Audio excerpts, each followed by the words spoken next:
And joining me in the studio to speak further on this is Mr. Stanley Ogadigo, Chairman, NIPR FCT. You are welcome to Nationwide, Mr. Stanley. Thank you, Nolin, for inviting me. All right. Now, how has the rise of social media and digital platforms amplified the risk to organizational and individual reputations? And what strategies can PR professionals employ to mitigate this risk effectively? Is the Reputation Roundtable geared towards changing that? Thank you very much. The Reputation Roundtable, like you know, is an initiative that is geared towards training and retraining public relations experts. And then the theme for the Reputation Roundtable is simple: navigating reputation challenges in the digital era. In the course of that program, whoever attended the program will agree with me that the social media, the challenges that they pose can only be a challenge if the public relations director or the driver is not competent in his or her job. Now, the Reputation Roundtable is actually carefully designed to tackle the problems of reputation that we have currently in the country, and then deal extensively with the issue of what we call corporate arrogance.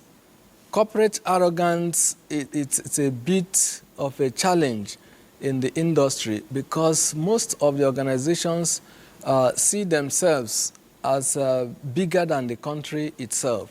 But we do say that if there is no Nigeria, there is no organization. Definitely. Therefore, every organization must work in line with the vision of the country to ensure that the reputation of the country is up there and compete favorably with the global community. And that is the essence of this roundtable. The essence is to tackle the problem from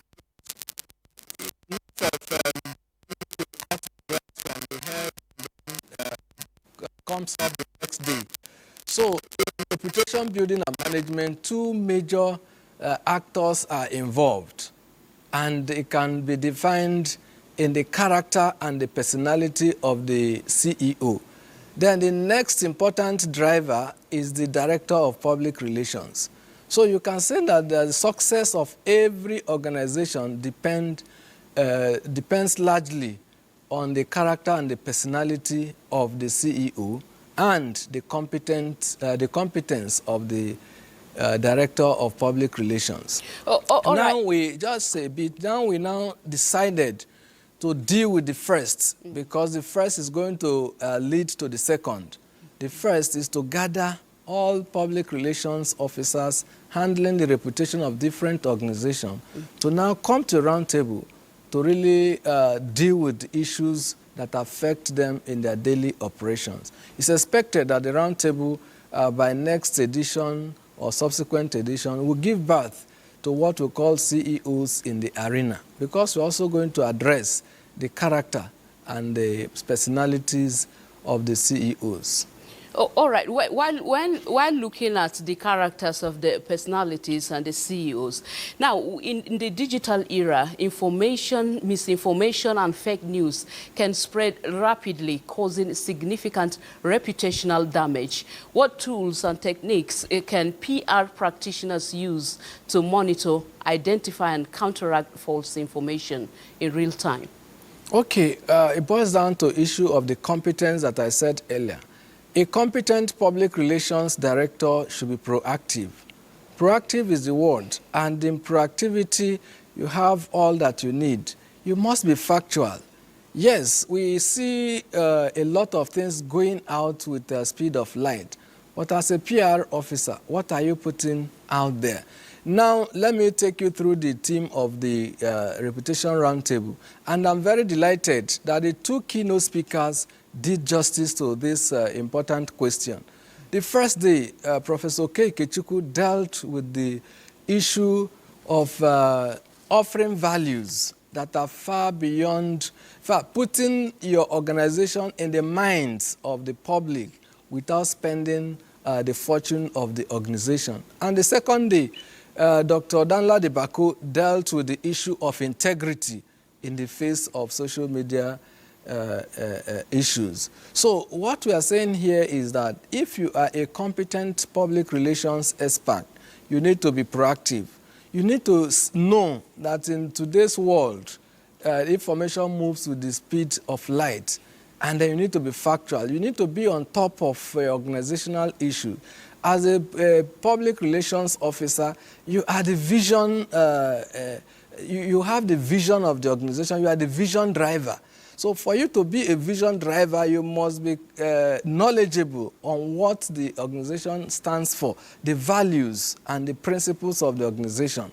Now, let's assume without considering that something goes viral. It is also the goodwill, the reputation that you have built over the years that will also speak for you. So you must counter the social media fake news with the real information, the facts, the figures, and then what we call strategic communication. So you need to know when to react and when not to react. You need to even know when to preempt what may likely come in the public, and that is what we call environmental scanning.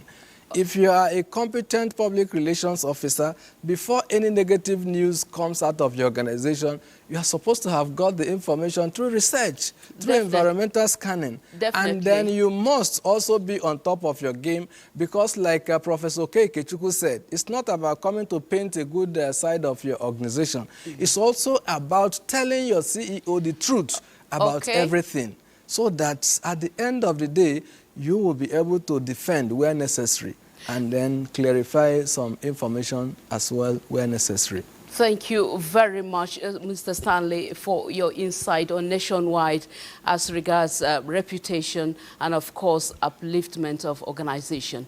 Thank you very much. Thank you, but before I leave, let me also thank the NTA for always supporting good causes, especially causes that promote the good of the society. I'm delighted that you are partnering with us on this project. At the end of the day, it's not about FCT chapter. It's about the reputation of the country. And I make bold to say that corporate brand, well delivered, will give you what money cannot give you.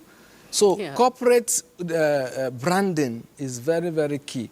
And I'm delighted that you are partnering with us in this journey.